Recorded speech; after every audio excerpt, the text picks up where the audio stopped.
Welcome to the Hopeful Simplicity podcast, where we make organizing real, doable, and maybe sometimes even a little bit of fun. I'm Melissa. I am your guide through these episodes and through the 3S method, where we simplify, sort, and sustain our spaces. And together, we're going to find small space successes that bring big wins to your everyday life.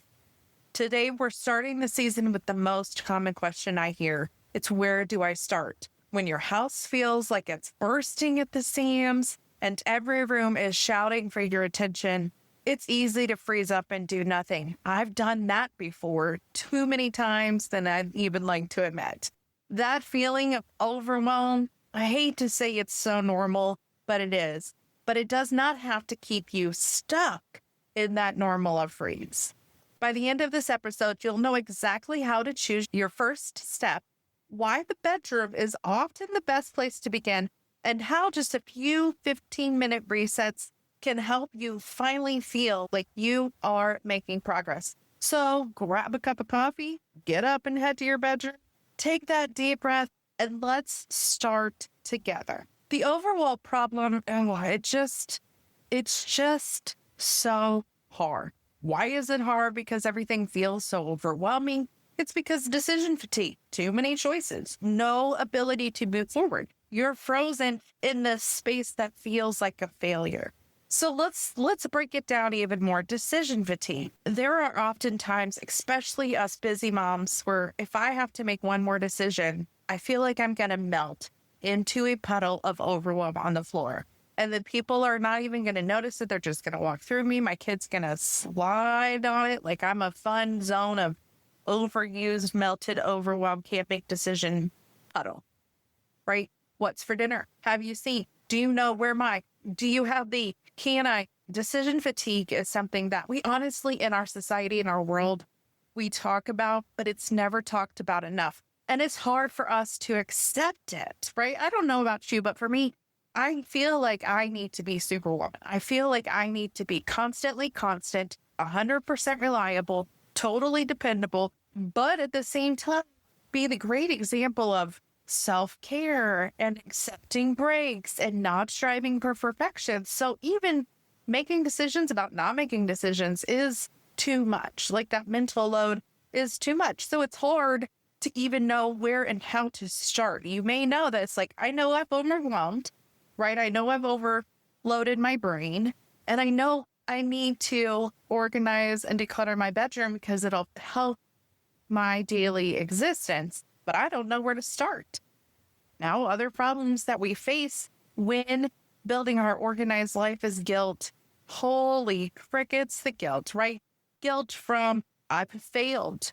Guilt from this should be better. Their house is better. Pinterest looks better. That's better. Society, my brain, TV, etc. is telling me my space should be better. And I've attempted decluttering before, right? I've set up organized spaces based on what the supermarket is telling me. These containers will make your space better, or Pinterest perfect is doable. But honestly, it just lasts for as long as it lasts. And then 3-6 months later, you're like, well, that was another failed attempt. And then we get in our own head, carry the guilt, carry the overloads of emotions of, well, everybody else seems to do it. Why can't I? Oh, I'm just a failure. Or I've really tried to get organized before, Melissa. I'm just a messy person. I'm just too lazy. I'm just ... guilt of craptastic failures that we put on ourselves that we don't need. Honestly, that is not part of staying hopeful at all. So we are getting rid of the comparitude and putting in a bit of hopeful and staying that way and accepting the fact that it happens. It happens. Life happens, whatever it is, it's going to happen. But once you understand your organizing style, once you embrace your spaces, and once you make systems and things work for you, based on the 3S method that we're going to talk through, even when I'm behind on laundry, I broke 4 hangers and I need to get new ones. And now I've just embraced not making my bed every day and not doing this, or this is a mess again. You're going to know how to reset, right? That's the biggest difference. Is we're not striving for those Pinterest perfect things. I would love those, but 100% honest, Those are all images. That's not always real life. It may be real life the minute I'm done with my closet, but it's not real life when I get a cold and it's holiday season, or the kids are going back to school, or the kids are home from school and it's summer break. It's not real life 24/7. So let's drop that comparative that we do. Let's drop the I can't do this because failure thoughts. Let's drop all that crap. Embrace the 3S method to get organized, which, bonus, eliminates you having to make the decision. That's why I'm here. I'm here to make the decisions, to make it doable for you, to embrace the real life that we're living. And I just want my spaces to be better vibes. I'm here to make the hard decisions and just give you the tools. Here's a 15-minute find, step, etc. This is what you do. And that's the beauty of finding a professional organizer, finding somebody that you can know, like, and trust, finding a method that's workable into your schedule without the ideal of having, okay, I have to have all day, every day for every space of my house, and I don't have time for that. Nope. You don't even have to make the decision. I will break it down into a method for real life organizing. So you're not behind. We're just going to start where you are and get to it. Picking a starting point. It's the small space strategy. So shifting, and if you've been here a while, you know I am a small space successes fan. Hell, it is the title of my book series, right? Small space successes, because if we think about a small space, I want my sock drawer to be better, which will lead to my closet and getting ready space to be good. But my small space strategy says I'm going to focus on this one drawer, this one thing. Maybe you're in your closet and you're like, Melissa, I don't have drawers. Okay, cool. But do you have all your dresses? That's a small space. You have all your hanging work clothes, be it tops and bottoms all paired together. All this small space. It doesn't even have to be as big as my closet. It can be sorted down even more. Goodness knows I have a dresser, but my dresser is not the small space. It's an ish small space in the theory of the entire room being the bedroom.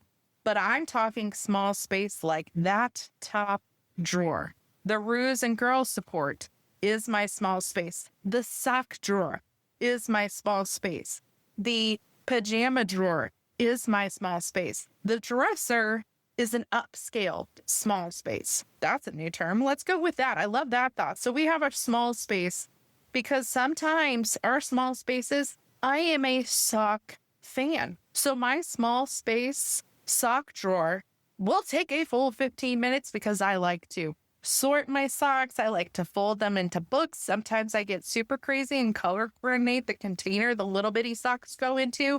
Sometimes that takes a whole 15 minutes in itself. We're embracing that small space strategy, setting a timer for 15 minutes, and then hyper-focusing the step. Let's hit pause on the episode talk for just a second. I've got a resource you're going to love. If you're not sure where to start, grab the 30-day declutter list. It lays out one step at a time for 30 days. You'll see the progress without the overwhelm. And you'll find it in the show notes linked below. Pause is over, so let's jump back in. So if you're going to declutter a small space, you're going to look for expired, outgrown, and unused items. Sticking with the closet, it could be the nightstand. It could be your leisure section. The bedroom comes with, when we go through the courses, and if you're in the other groups, you'll know the bedroom comes with 3 general small spaces, right? The upscaled small spaces are your get ready space. So you have your closet, your vanity, your dressers, your where your clothes and things are. Where do you go to grab the stuff to get ready for your day? Sometimes you have a jewelry space. Sometimes you have neckties, belts, accessories. Some people have their makeup vanity in there or things like that. So where do you go to get ready is your first ultra small space in the bedroom. You also have a rest and leisure section. Do you have a corner where you meditate? Do you do your morning and evening stretches? Do you sit down with a good book and a hot cup of coffee in the mornings on a weekend? Or your favorite Sudoku magazine and some tea in the evenings to unwind from the day? That corner where maybe you put on a good weekend binging movie, right? It is oh, it's rainy-ish, it's kind of cold. Let me grab all of Downton Abbey and binge watch it in my leisure section of my bedroom. Kids are away at the grandparents. Bonus! I'm just going to avoid the living room because it's a mess and I don't want to work in it. So I'm going to go to the leisure section of my bedroom and just... So that's the second small-ish space of the bedroom. The third one is rest. It's where we go to sleep. We don't want it to be cluttered on our nightstand and our beds. We don't want all the under the bed stuff that got shoved under there to weigh us from underneath. It's like that monster under the bed, but we call it clutter instead. That is a problem. Hey, I rhymed. That was fun. Swearing. So those are the spaces of your bedroom. So if you're in the library or if you join the membership stuff or the subscriptions, you'll know, oh, I'm working on my get ready space. Where can I hyper focus on that? And that will be the drawers or your hanging clothes or just the things you wear Monday through Friday to work. So if we are simplifying, we're looking for expired, outgrown, and unused. So let's break that down even more. Expired items. I have sneakers that I can only wear on sunny days because they are ripped, torn, cracked, broke, pulled, loved beyond repair. But if I wear them on a rainy, snowy, or questionable season day, my socks will be wet. Nobody needs that. That is an expired item from your get ready space. An expired item from your rest and leisure section.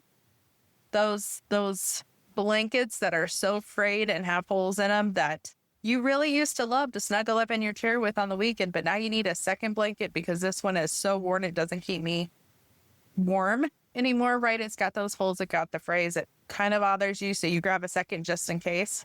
That's an expired item. Maybe a disc broke that you used to put in the DVD player.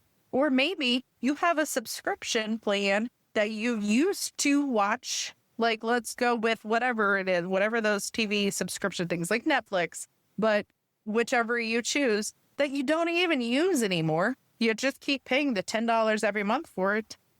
You don't even use that. That's not technically expired because you're still paying for it, but it's like you don't use it. So it's technically outgrown, right? Let's move into outgrown. Outgrown is you outgrew using that platform. You outgrew using that.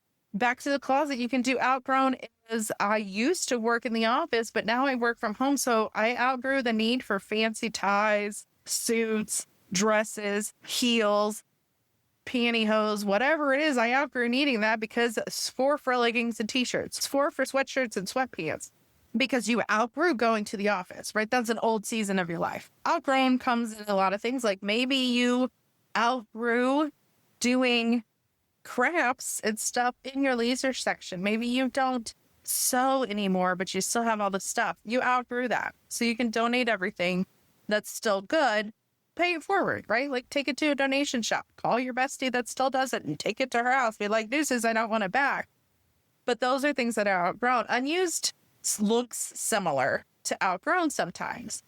But when you're looking for the dust, that's the biggest thing. That's the biggest sign between I outgrew using it. So I kind of used it 6 months ago. It scooted to this end of the closet, but unused, you may have even forgotten you have it. So if you go to your bookcase that sits by your favorite chair that you relax in every evening and you have a layer of dust on some stuff, that's it, my friend. Those are the unused items. Maybe your nightstand, you have plugs in the drawer for electronics you don't even have anymore, or electronics that got homed elsewhere in the house. Those are unused, right? Those are unused in your rest space, bringing clutter to your rest space. So rehome them or donate them. Drop them off at the tech store down the street. If you're like, I don't even know what this plug goes to. I don't even know what it goes to, so I sure as heck don't need it. So those are simplifying those things as you're working in wherever you're starting. I would start in the closet, set your timer for 15 minutes, hard and fast. Don't wear this, don't wear this, haven't used this, don't wear it. The thing I like to do is if you're doing that and you know you have keepers. So if you're in the closet and you have let's go with your t-shirt section, right? And you're like hard and fast, don't wear this, don't need this, don't want that. And then you're going to flip the hangers. So if you're pulling something out, I'm definitely keeping this, put the hanger in backwards. And in 6 months, maybe 8 months, if you have weird seasons like we do, if those hangers aren't flipped to the air quote regular, so like if the rounded parts not facing you in 6 months, anything like that, that's your sign that you can declutter those. Then you take the next check-in time decision out. So you've simplified that. You're going to start in your closet or the drawer with the broken bra wires. Whatever's easier for you, whichever one is pissing you off most is where you're going to start, because then you're like, yeah, that's much nicer. Next. And it's going to make you motivated to keep decluttering. And then we can move into sorting. And sorting, if you aren't familiar with your organizing style, there's a whole few episodes dedicated to describing styles. So you have visual, non-visual, macro, and micro. So you need to see your stuff. You don't want to see your stuff. You need a one-step put away, or you need to find it fast. I've got episodes for that. I got blogs for that. If you are subscribed to the Hopeful Simplicity Library, the details are even in that. Just to keep it in mind, I am sorting, but I am sorting for my success. I am sorting my spaces. I am sorting based on my style, my needs, and my success. That is the point of sorting your spaces. You're not sorting your closet for how I'm going to come over and look through it. If I'm in your closet, we have a whole other issue going on, right? You aren't, maybe you're not a super micro sorter. My son, if he has to fold, hang, or actually do something other than take clothes out of dryer, dump in the closet floor, it drives me bonkers. It does. It's not a far drive, I understand, but it still drives me crazy. But you know what? It doesn't bother him. So he's doing what he needs to do with his stuff based on his style. He's sorting for his success, not for my success, but for his success. He's going to come to my room, open my sock drawer, see that my socks are micro sorted like a crazy person, but they're in a drawer because I'm a non-visual organizer. So they are folded, color-coded sometimes, super organized. You open my closet door, because again, non-visual. I don't want to see everything all the time. I can't relax with the visual overwhelm because I'm a non-visual organizer. However, I don't push that on him. I kind of do, because he has to put in his closet, because if I walk by his room and see a pile of clothes there, I may have a, oh my goodness, I'm coming in and just handling it. And that's not what we do, even if we want to. That's one more decision I don't have to make. Out of sight, out of mind. His clothes are his clothes. My clothes are my clothes. I've sorted them for my success. Same with nightstand. I know I have to limit my nightstand space to a smaller section so I don't pile a bunch of books up. That is a thing I know about. When I'm sorting my nightstand, I have to limit my space because I will get out of control. My TBR list book pile will reach the ceiling and across the entire wall if I have a nightstand space big enough for it. That's just what it is. It's the same with the rest of laser section. If I don't have limited shelves and spaces, everything will be there. My chick flicks will be there. My favorite books will be there. My craft excited DIY thing at the moment will be there. Everything will be piled there. But if the space is limited, not only does it encourage me not to collect more clutter and crap, but it also means I have to sort it for my success with the space I have. Don't forget, the Hopeful Simplicity Library is waiting for you. It's just $9 a month. You'll get access to guided audio resets, additional resources, and so many other things, including a special private community to drop your questions, get weekly guidance, and find more tips, tools, and resources to help you along your organizing journey. Check out the link in the show note and sign up today. So that's the second part of the 3S method. So the first part, simplify. Decluttering what doesn't serve you. It's looking at that expired, outgrown, and unused. Goodbye, stuff we don't need. Second part of the 3S method, sort. It's where you're organizing for your success, setting up systems that can then lead into the third part of the 3S method, which is sustaining. You're going to sustain your spaces, just like we were talking about with flipping the hangers, because in 6 months, you're going to check in with your space. You're going to sustain an organized life by checking in with your spaces. Every week, you're going to make sure that your sheets get changed every week because you're sustaining an organized lifestyle. Every day, you're going to make your bed because you're sustaining organized habits to keep that lifestyle and live a little less stressed. Maybe it's not make the bed for you. Maybe it's put the clothes back where they go. I know a habit I have in place to sustain an organized life is not to pull things off the hanger but to take the entire hanger out of the closet and leave it. So I have a spot where I put daily empty hanger. And then if the shirt is ish, it goes back in the closet, right? If it doesn't smell like I worked way too hard that day, it goes back in the closet. If not, the hanger goes to the laundry room, the shirt goes to the laundry itself. So that's just a sustaining habit I have. Another sustaining habit I have is, and I'm not great at it, but I'm getting better at it. And I heard it, I cannot remember where I heard it, but it's don't put it down, put it away. And I've applied that to my laundry because I have a bad habit of just pulling my stuff out the dryer, tossing it on the bed or in the basket, and then getting to it when I get to it. But if I don't put the laundry basket down, I can't move on to the next step. I have to put it away, right? If I take the hanging clothes out of the laundry room, I don't just put them in the basket. I don't just put them on the bed. I just go and put them away. So I don't put it down, I put it away. And that's really made a difference. Same with like if I come home from the bookstore with a new stack of, oh my goodness, I can't wait to get into these options. I'm not allowed to just put the bag on the table next to my chair. I can't just put the bag, on the chair itself. I put the books away.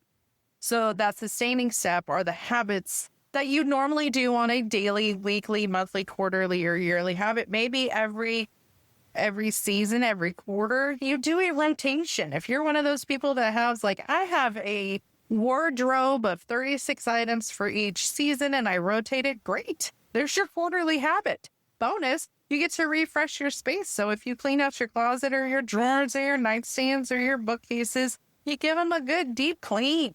Woo!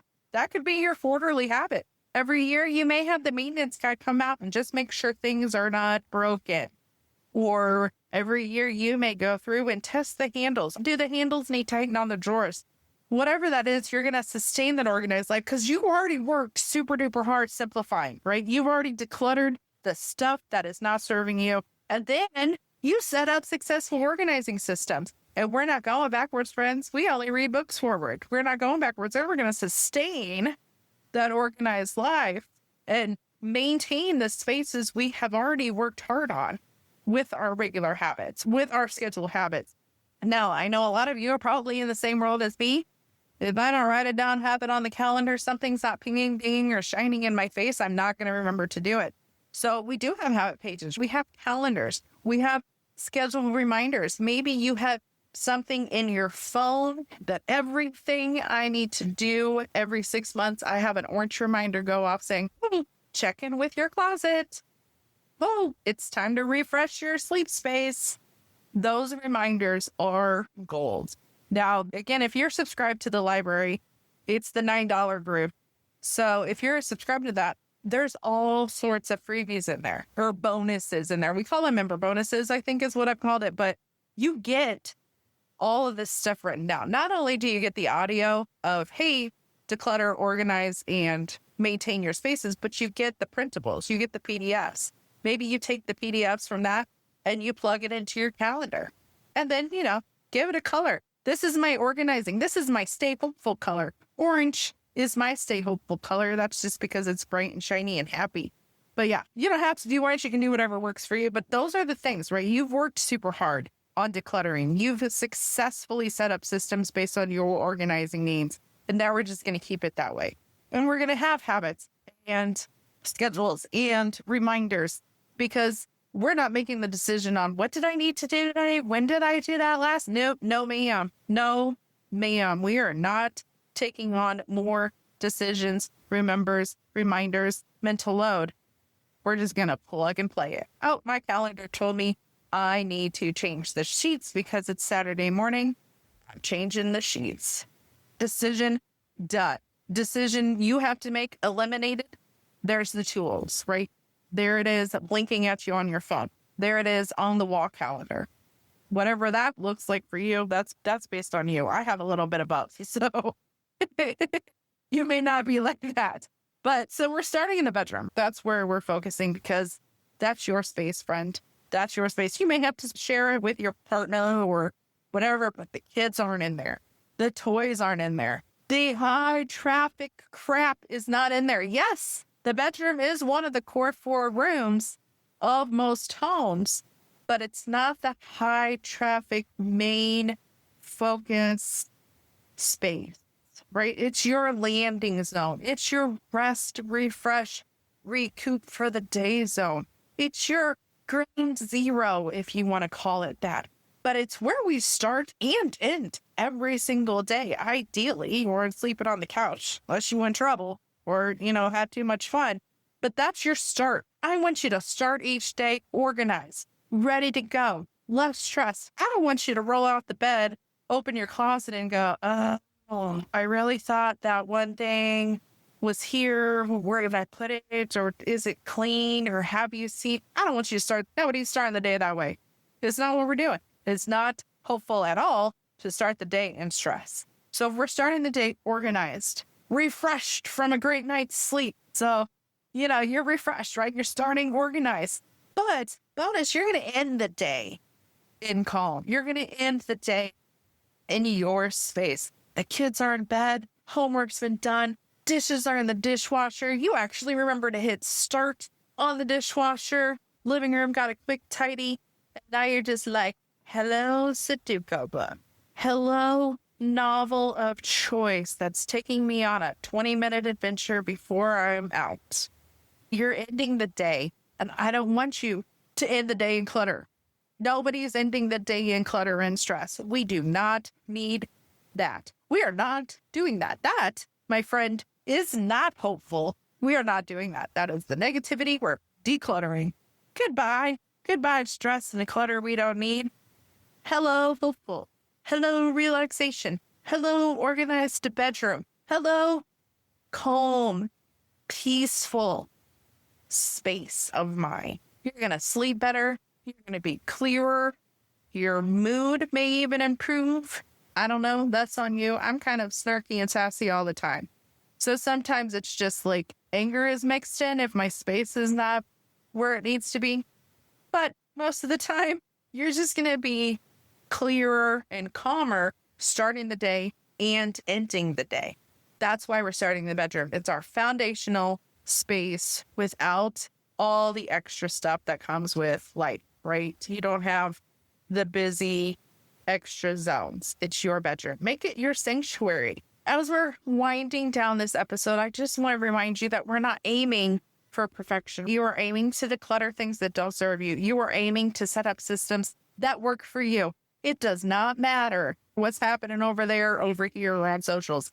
If it works for you, it works for you. As long as it's not clutter and chaos adding to your stress, you got this, right? That's the goal. And I want you to make sure it's a maintainable process. Every day, maybe you have coffee, you eat a healthy breakfast, you get some exercise in, you do this, you do this. I want your bedroom to have that reset rhythm, that organized system of room clarity. We're not aiming for Pinterest perfect. I love Pinterest as much as the next person, but that's over there. That's cute. I may take that ideal and dial it down to real life somehow, but we're not aiming for that. We are aiming for sustainable spaces and manageable, organized rooms. That's it. Now you know the 3S method. We're going to apply it to the bedroom. That's where we're starting, right? We are starting in the bedroom. What small space are you picking? I'm still going to say pick the closet and then do that hanger trick because it's quick, easy, and less sentimental. If you start in the rest and leisure section, you may run across pictures and then you're like getting those heartstrings. If you start in the sleep space, you're like, well, what do I really need here? I need 4 candles and a diffuser. Maybe not. But start where works for you. If it's your first zone, it irritates you, start there, aim for success, apply the 3S method, and then do a little dig. Celebrate how you want. Cool. I spent 15 minutes making my closet better. I get 5 minutes or a chapter in my favorite book. Resets equal success. Resetting, you're refreshing, you're making the spaces work. And I want you to take a moment and enjoy that. If you're better at it than me, take a before and after picture. So when you need motivation or anything like that, when life happens, great. If you've got time and you've started in your closet, you're like, shoot, let's go. Hello, dresser. Hello, nightstand. Hello, next small space. Bam. By the end of the week, your bedroom's loving you and you're loving it back. That's enough rambling for this episode. So starting is always the hardest part. It really is. But if you break it down into small space successes, hyper focus them a little bit, you take the power back from the overwhelm. You're like, goodbye, overwhelm. Hello, peace and calm. The bedroom is perfect launching pad. Remember, this is your space. Set it up for you. You don't need to worry about everybody and everything else coming in there. It sets the tone for your mornings to start right, for your evenings to be right. And once you see the progress happening, the momentum spreading, then we'll move into the rest of the home. So remember, you don't need the whole weekend marathon to make progress. You just need a drawer, a door, a nightstand, 15 minutes to make a space better. Not perfect, not completely done. You're 15 minutes making the space better. That's how real life organizing happens. That's what your home is all about. I'm just going to make it better. And that's how you start creating small space successes. So next week, we're going to dive into the closet. We're going to deep dive into the closet even more than we did today to help you go from chaos to calm. And I'll share some more tips, probably refresh some tips from this episode, and help you make deciding and decisions and all the things easier. If you want even more support or encouragement on how to get started, we do have the freebie. Don't forget, there's also the Core 4 freebie, which includes a week dedicated to the bedroom. I'll put that in the show notes as well, so you can get that. It's totally free. It's the Core 4 rooms. So the bedroom, the kitchen, the bathroom, and the living room. 1 week is dedicated to the bedroom. It's all about decluttering. So if you're like, I need even more motivation, I need you to break it down even more than you do in the podcast or in the library, grab that Core 4 Declutter Challenge. It's a declutter challenge, hard and fast, 30 days, making your Core 4 rooms lighter and simplified, and, well, more hopeful. That's it for today. Until next time, everybody, stay hopeful.